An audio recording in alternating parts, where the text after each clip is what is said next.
CITU 18వ అఖిల భారత మహాసభ విజయవంతం కావాలని పలు కేంద్ర కార్మిక సంఘాలు ఆకాంక్షించాయి. బుధవారం విశాఖపట్నంలోని అనతలవట్టం ఆనందన్ నగర్లో ప్రారంభమైన మహాసభలో ఏఐటియుసి, టియుసిసి, ఎస్సిడబ్ల్యుఏ, ఏఐసిసిటియు, యుటియుసి, ఐఎన్టియుసి, ఐద్వా తదితర సంఘాల నాయకులు తమ సౌహార్ద సందేశాలిచ్చారు. కేంద్రంలోని మోడీ ప్రభుత్వం ప్రభుత్వ రంగ సంస్థలను 100% ప్రైవేటీకరిస్తోందని ఐఎన్టియుసి జాతీయ నాయకులు రాజశేఖర్ అన్నారు. ప్రభుత్వ రంగ పరిరక్షణ కోసం ఉద్యోగులు, కార్మికులు చేసే అన్ని పోరాటాలకు తమ సంఘం మద్దతిస్తుందని చెప్పారు. ఏఐటియుసి ప్రధాన కార్యదర్శి అమర్జిత్ కౌర్ మాట్లాడుతూ, నాడు బ్రిటిష్ వలసవాదానికి వ్యతిరేకంగా ప్రజలు పోరాడితే జనసంఘ్ ఆర్ఎస్ఎస్లు మాత్రం బ్రిటిష్ వారికి ఊడిగం చేశాయని ఆమె అన్నారు.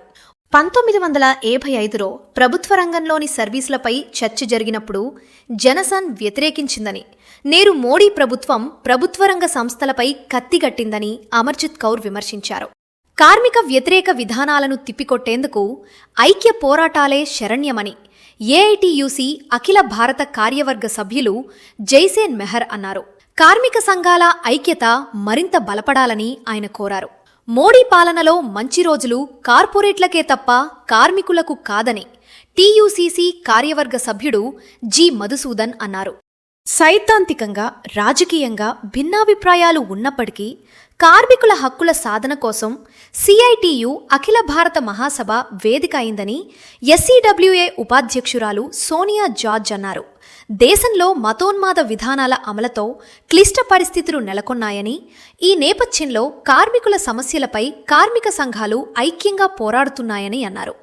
దేశంలో ఎన్నడూ లేనంతగా కార్మికులపై దాడి జరుగుతోందని ఏఐసిసిటియు ఉపాధ్యక్షులు క్లిఫ్టన్ డి రొజారియో అన్నారు.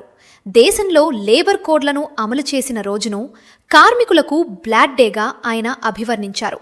మోడీ సర్కార్ ప్రైవేటీకరణ విధానాలతో కార్మికులపై సరికొత్త దాడికి దిగుతోందని యుటియుసి జాతీయ నేత సికే అప్పస్వామి అన్నారు. ఇటీవల పార్లమెంట్లో శాంతి బిల్లును తీసుకొచ్చి అణుశక్తి రంగాన్ని ప్రైవేటీకరిస్తున్నారని, దీనివల్ల దేశ భద్రత, కార్మికుల హక్కుల హననం జరుగుతాయని అన్నారు.